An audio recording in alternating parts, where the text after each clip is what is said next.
corps sont las de la maladie et de la mort. La terre est tourmentée par des orages, des calamités et des catastrophes.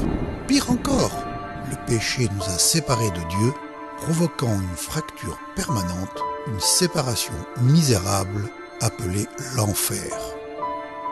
Les retombées du péché ont été catastrophiques et incontournables, sans aucun moyen pour régler le problème.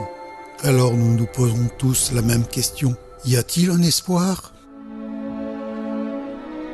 L'amour qui a motivé Dieu à nous créer l'a aussi poussé à envoyer un sauveur qui remettrait les choses en place. Au fil des siècles, Dieu a annoncé les détails exacts de la naissance, de la vie et de la mort du sauveur à venir. Tout dans la Bible parle du sauveur. Il y a près de 2000 ans, Jésus est venu sur terre en tant que fils de Dieu pour accomplir la promesse. Il est né miraculeusement, car sa mère était vierge. Tout comme nous, Jésus a grandi et vécu sur la terre.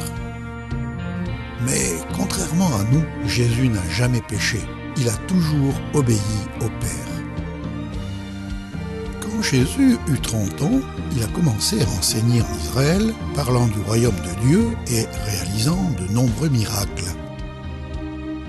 Après quelques années, il a été accusé à tort et condamné à une mort atroce sur une croix. Jésus, par amour, a donné sa vie parfaite en sacrifice pour payer les péchés de l'humanité. Sa mort a été parfaite car lui, l'innocent, a pris la place des coupables. Mais la tombe ne pouvait pas retenir Jésus. 3 jours plus tard, Dieu a ramené Jésus à la vie. Jésus a vaincu le péché en mourant sur la croix et a vaincu la mort par sa résurrection. Aujourd'hui, Jésus est assis à la droite de Dieu comme roi et juge de toute la création. Ceci est l'histoire de la rédemption dont Dieu est l'auteur. Il nous invite, par la repentance et la foi, à mettre notre confiance dans cette rédemption et à en vivre. Tout change quand nous le faisons.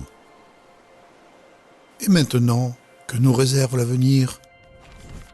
Pour ceux qui croient en Jésus seul, en tant que sauveur, Dieu a promis de restaurer leur cœur et les libérer de leurs péchés, parce que Dieu est amour, bon, miséricordieux, pardonnant avec tendresse et vérité. Dieu a aussi promis de faire toutes choses nouvelles.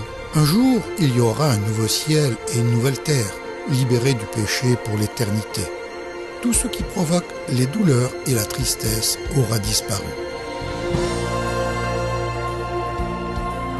Dieu a aussi promis d'être avec nous pour toujours. Quand vous faites confiance en Jésus, votre relation avec Dieu est rétablie parce que Jésus a payé le prix pour le péché. Apprendre à connaître ce Dieu tout aimant commence aujourd'hui et se poursuit toujours car l'histoire de Dieu ne se termine jamais.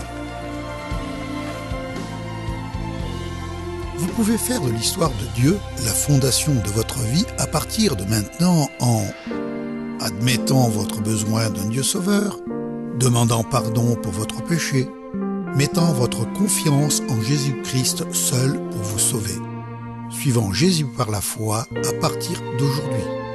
C'est l'histoire de Dieu. Voulez-vous qu'elle soit la vôtre ?